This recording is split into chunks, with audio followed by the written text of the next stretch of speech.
we are going to talk about another way to solve quadratics called completing the square, okay? This is the third way that we've solved quadratics. We have solved by isolating the variable.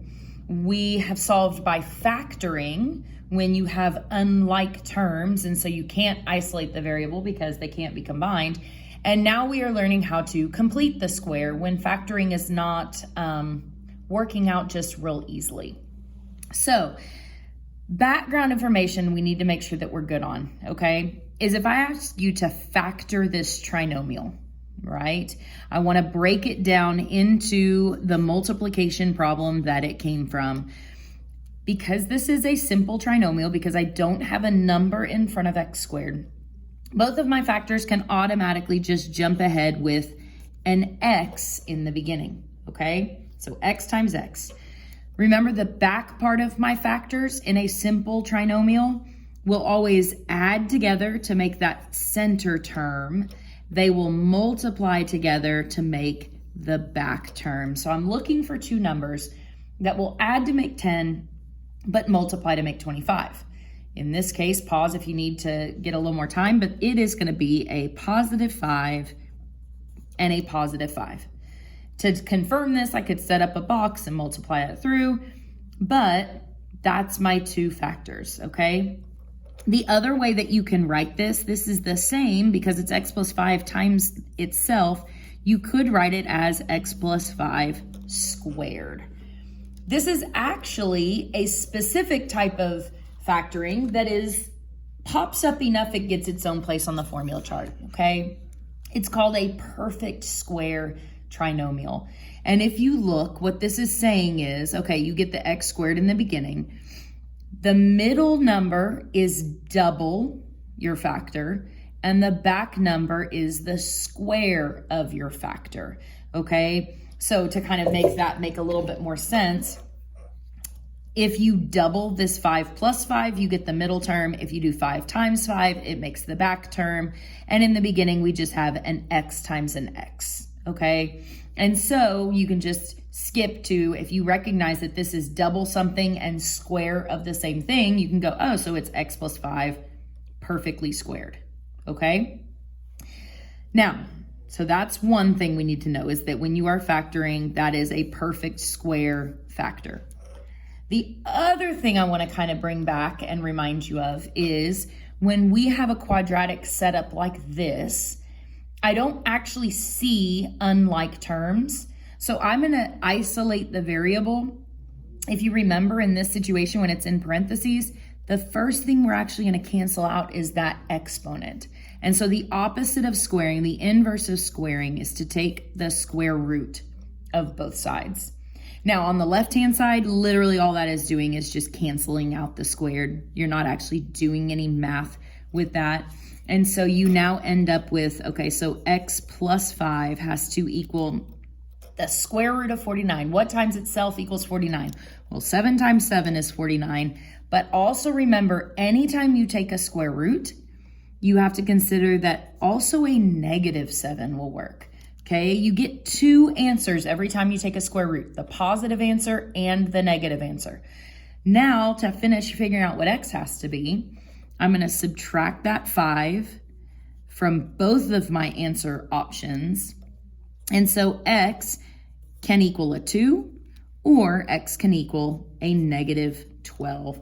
If I was to plug those back in, because that's how you can always check these answers, you can say, okay, 2 plus 5 is 7, and then 7 squared gives you the 49. Or if I plug in a negative 12 plus 5 is negative 7, and negative 7, when it gets squared, will also create the 49 that we need, okay? Now, looking at this next question, all right, when I actually try to figure out this trinomial, if you cannot quickly factor it, okay? I can't isolate the variable because I have an x squared and a plain x in the same problem. And so that's why I might want to use a different process. If you are struggling with the factoring process, okay, you can't come up with what factors multiply to make this, then here's your other option, all right? I'm gonna basically remove the back of my trinomial.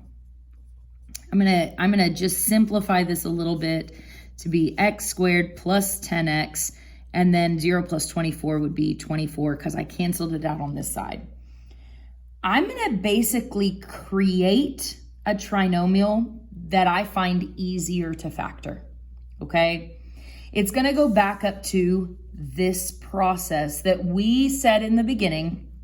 If I have a number doubled and that same number squared, like 5 doubled and 5 squared, then it's way simple to factor that down into a perfect square trinomial, something times itself.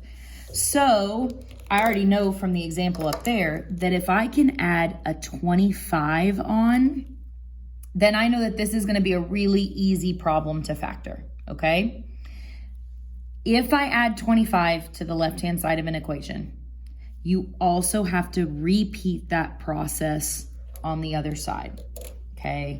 Now, just to kind of break down where that came from, you're gonna take your b value and divide it by 2 and then square it. So you're gonna find half of your b number and then square it to get that. So 10 divided by 2 would mean I'm really wanting whatever 5 squared is, which in this case equals out to be a 25. So that's why I added a 25. And if I do it to the left-hand side, I'm also gonna do it to the right-hand side, okay? Now this problem is a perfect square. It's x plus 5 squared. Again, the relationship for that is on the formula chart, okay? If the middle is doubled and the back is squared of the same number, so 10 and 25, you can just put the 5 inside and say, okay, that's my perfect square, equals, I clean this up, 25 plus 24 is 49. Now you've got a trinomial that we can actually isolate. We can actually solve, sorry, not a trinomial. We have a quadratic that we can actually solve. So I'm gonna square root both sides. And so I say, well, x plus 5 has to equal 7 or negative 7. This is the same problem that I solved up here. Okay, there's a reason. That way we kind of can rush through this area. I'm gonna subtract 5 from both sides. And I'm gonna say, so x is 2 or negative 12. If I check these, if I wanna see if it's right, okay, the way that we check is we go back up to our original problem up here, and I can plug in 2 squared plus 10 times 2 minus 24, okay? 2 squared, so I just plugged in this 2 to both of these x values. If I actually type that in the calculator, then I will see 2 squared plus 10 times 2 minus 24 definitely equals a 0, which is what I had in the original problem. Same thing if I check the negative 12 squared plus 10 times negative 12 minus 24 also equals a 0, okay? Things to be aware of. So you can also check that negative 12 just to prove that this is a valid process. It does work. It does give you a number that equals the right answer in the equation. Okay, let's look at another one of these. So if I have x squared plus 14x minus 51, okay, equals 0. Again, here's why I would use this new process. If you're struggling with the factoring, if you're not good at it, or you don't quickly recognize, then you're gonna create an easier factoring question. So I'm gonna get rid of the part of the trinomial that's making it difficult, okay? I'm gonna get rid of that back part. I have x squared plus 14x now equals 0 plus 51 is 51. To find this added piece, you're gonna do b divided by 2, the middle term divided by 2, and then squared. So 14 divided by 2, and then square it. 7 squared is 49. So that means I'm gonna add an extra piece of plus 49 on there. The factoring, you've already kind of figured out the tricky part. You figured out that the 7 is the magic number that doubles and squares. So now I can say x plus 7 squared has to equal, when I actually clean that up, that would be 9,100. Okay, are we seeing how this works? Then I'm back to solving this quadratic. So because there are parentheses involved, I'm going to take the square root of both sides. X plus 7 now equals 10 or negative 10. When you take a square root, you get two options, okay? To finish isolating x, I'm going to subtract that 7 from both sides, and I get x equals 3 or negative 17.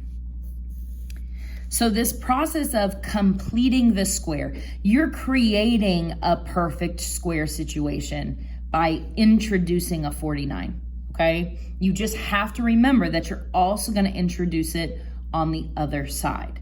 So, and then when you solve it, you square root first and then continue isolating x. I'm gonna do a second video where I work through some more examples so that if you are struggling or you need extra help on this, then go watch that second video and it will hopefully give you a little bit more practice and explanation, okay?